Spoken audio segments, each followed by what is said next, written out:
Bem-vindos a mais uma leitura, agora o capítulo 7 do Evangelho de Jesus segundo São Lucas. Vamos lá. Quando Jesus terminou seu sermão dirigido ao povo, voltou para a cidade de Cafarnaum. Naquela ocasião estava doente e prestes a morrer um escravo muito estimado por seu senhor, um centurião do exército romano. Quando o centurião ouviu falar a respeito de Jesus, mandou alguns anciãos judaicos pedirem ao mestre que fosse curar o seu servo. Chegando a Jesus, começaram a pedir com insistência a Jesus que fosse com eles e socorresse o homem. Contaram-lhe que pessoa admirável era o centurião. Se alguém merece a sua ajuda, é ele, diziam, porque ama o nosso povo e até construiu uma sinagoga para nós. Então Jesus foi com eles, porém pouco antes de chegar lá, o centurião romano mandou alguns amigos para dizer: Senhor, não se incomode em vir à minha casa, porque eu não sou digno de tanta honra, nem de ir ao seu encontro. Fale apenas uma palavra e o meu servo será curado. Pois eu sei, porque eu também estou debaixo da autoridade dos meus oficiais superiores e tenho autoridade sobre os meus homens. Só preciso dizer a um deles, vá, e ele vai. E a outro, venha, e ele vem. Digo ao meu servo, faça isto, e ele faz.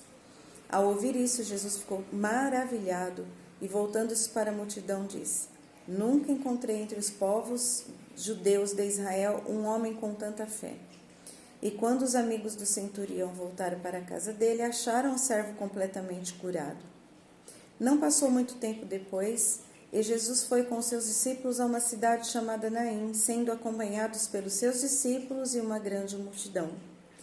Quando ele se aproximou do portão da cidade, estava saindo o enterro. O rapaz que havia morrido era o único filho de uma viúva, e uma grande multidão da cidade estava com ela. Quando Jesus a viu, o coração dele encheu-se de compaixão. Não chore, disse. E indo até o caixão, tocou nele, e os carregadores pararam. Jovem, disse Jesus, eu lhe digo, levante-se. Então o jovem sentou-se e começou a falar com aqueles que estavam ao seu redor, e Jesus o entregou à sua mãe. Todos ficaram com muito medo e glorificavam a Deus, dizendo: Um poderoso profeta levantou-se entre nós. Vimos a mão de Deus agindo hoje em favor do nosso povo. A notícia sobre Jesus espalhava-se pela Judéia de ponta a ponta e regiões circunvizinhas. Os discípulos de João Batista logo souberam de tudo o que Jesus estava fazendo. Quando eles falaram a João a respeito disso, mandou 2 de seus discípulos a Jesus para perguntar-lhe: O Senhor é realmente o Messias ou devemos esperar algum outro? Os 2 discípulos encontraram Jesus e disseram: João Batista nos enviou para perguntarmos ao Senhor: O Senhor é realmente o Messias ou devemos esperar algum outro? Naquele momento, Jesus estava curando muita gente de diversas doenças, devolvendo a vista aos cegos e expulsando espíritos malignos. Quando eles fizeram a pergunta, foi esta a resposta de Jesus: Voltem a João e digam-lhe tudo o que vocês viram e ouviram. Os cegos veem, os coxos andam, os leprosos estão curados, os surdos ouvem, os mortos ressuscitaram, e os pobres estão ouvindo as boas novas. E digam-lhe: Feliz é aquele que não me considera uma causa de tropeço. Depois que os mensageiros foram embora, Jesus falou à multidão a respeito de João. Quem é esse homem que vocês saíram para ver no deserto da Judéia? Um homem fraco, como um caniço que se agita por qualquer sopro de vento? Ou o que vocês foram ver? Vocês encontraram um homem vestido de roupas finas? Ora, os homens que vivem no luxo ficam nos palácios, não no deserto. Mas o que vocês foram ver, um profeta? Ele é mais do que um profeta.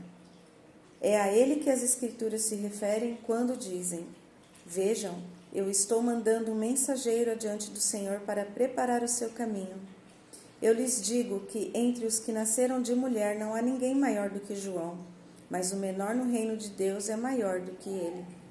E todos os que ouviam João pregar, até os cobradores de impostos, ouvindo a palavra de Jesus, reconheciam a justiça de Deus e eram batizados por João. Menos os fariseus e os mestres da lei. Estes rejeitavam o plano de Deus para eles e não aceitaram o batismo de João.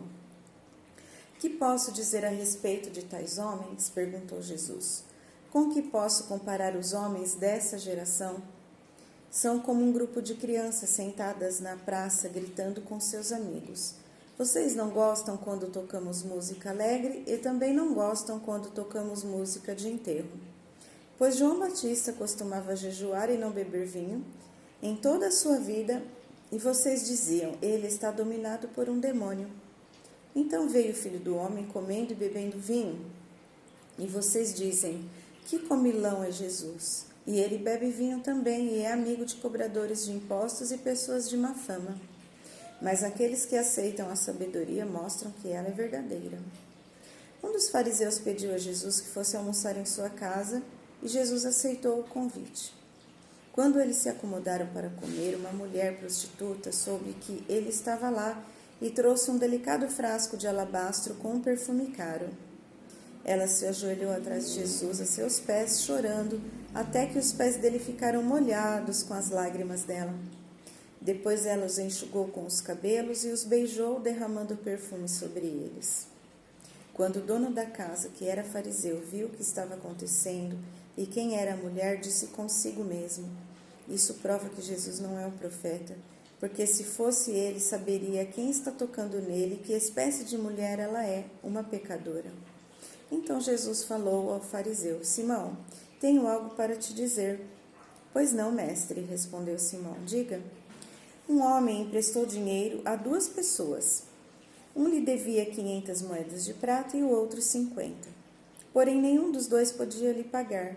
Então ele generosamente perdoou a dívida de ambos. Qual você pensa que o amará mais depois disto? Suponho que é aquela pessoa a quem foi perdoada a dívida maior, respondeu Simão. Você está certo, concordou Jesus. Então ele se voltou para a mulher e disse a Simão: olhe, veja esta mulher ajoelhada. Quando eu entrei na sua casa, você não se deu ao trabalho de me oferecer água para lavar a poeira dos pés, mas ela os lavou com suas lágrimas e os enxugou com os cabelos. Você deixou de me dar o costumeiro beijo de saudação, porém ela beijou meus pés diversas vezes desde a hora em que eu entrei aqui. Você se esqueceu da cortesia comum de colocar óleo em minha cabeça, porém ela me cobriu os pés com um perfume raro. Portanto, os pecados dela, que são muitos, foram perdoados, pois ela me amou muito. Mas aquele a quem pouco foi perdoado, pouco ama. Ele disse à mulher: os seus pecados estão perdoados. Então os homens que estavam à mesa disseram consigo mesmos: quem este homem pensa que é, andando por aí a perdoar pecados? E Jesus disse à mulher: a sua fé salvou. Vá em paz.